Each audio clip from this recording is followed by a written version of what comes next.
కాస్త బ్రేక్ ఇచ్చిన కేసీఆర్ తిరిగి జాతీయ రాజకీయాలపై దృష్టి సారించారు.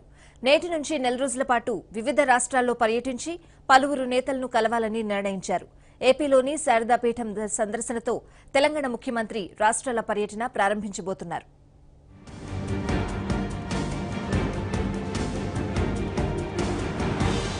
జాతీయ రాజకీయాలపై కేసీఆర్ నజర్. ఫెడరల్ ఫ్రంట్ ప్రయత్నాలు ముమ్మరం. వివిధ పార్టీల నేతలతో వరుస భేటీలు. తెలంగాణలో రెండోసారి తిరుగులేని విజయంతో అధికారం చేపట్టిన కేసీఆర్ ఇప్పుడు ఫెడరల్ ఫ్రంట్ ప్రయత్నాలను ముమ్మరం చేస్తున్నారు.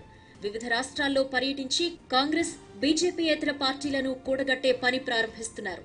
అందులో భాగంగా కేసీఆర్ ఆంధ్రప్రదేశ్, ఒడిశా, పశ్చిమ బెంగాల్తో పాటు ఢిల్లీలో పర్యటించనున్నారు.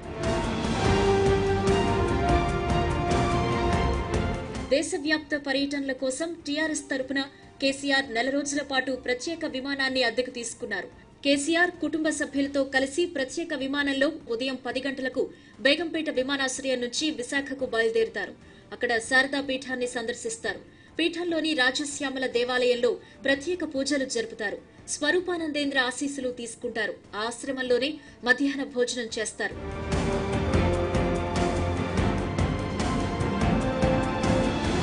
శారదాపీఠంలో పర్యటన ముగిసిన తరువాత కేసీఆర్ విశాఖ నుంచి ఒడిశా రాజధాని భువనేశ్వర్ వెళతారు. సాయంత్రం 6 గంటలకు ఒడిశా ముఖ్యమంత్రి నవీన్ పట్నాయక్ తో భేటీ అవుతారు. ఆ రోజు రాత్రి అక్కడే బస చేస్తారు. 24న ఉదయం రోడ్డు మార్గం ద్వారా కోణార్క్ సూర్య దేవాలయం, పూరి జగన్నాథ దేవాలయాలను సందర్శిస్తారు. పూజల అనంతరం భువనేశ్వర్ చేరుకుని మధ్యాహ్న భోజనం చేస్తారు. భువనేశ్వర్ పర్యటన ముగిసిన తర్వాత అక్కడి నుంచి ప్రత్యేక విమానంలో కేసీఆర్ కోల్కతా వెళ్తారు. 24న సాయంత్రం 4 గంటలకు పశ్చిమ బెంగాల్ ముఖ్యమంత్రి మమతా బెనర్జీతో సమావేశమవుతారు. అనంతరం కాళీమాత దేవాలయాన్ని సందర్శిస్తారు. అదే రోజు రాత్రి ఢిల్లీకి వెళ్తారు.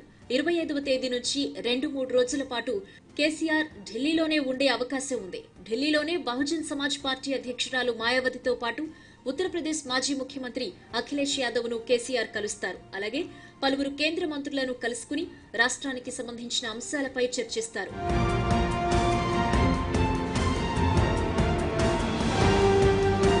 26వ తేదీ సాయంత్రం 4 గంటలకు ప్రధానమంత్రి నరేంద్ర మోదీని కేసీఆర్ మర్యాదపూర్వకంగా కలుస్తారు. తర్వాత కేంద్ర ఎన్నికల కమిషనర్ తో సమావేశమవుతారు. ఈ సమావేశంలో కొత్త ఓటర్ల నమోదులో సంస్కరణలపై సలహాలు, సూచనలు ఇచ్చే అవకాశం ఉంది. అలాగే టీఆర్ఎస్ పార్టీ గుర్తు కారును పోలి ఉండే ట్రక్, రోడ్ రోలర్ వంటి గుర్తులను ఎన్నికల్లో ఉపయోగించడం వల్ల గ్రామీణ ఓటర్లు పొరబడుతున్నారు అని, అలాంటి గుర్తులను ఉపయోగించవద్దని విజ్ఞప్తి చేయనున్నట్లు సమాచారం.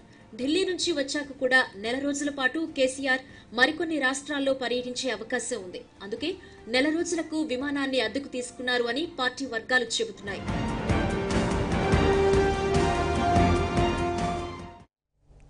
మహాకూటమి తరపున ప్రధాని అభ్యర్థి ఎవరో ఎన్నికల తర్వాతే నిర్ణయిస్తామని టీడీపీ అధ్యక్షుడు ముఖ్యమంత్రి చంద్రబాబు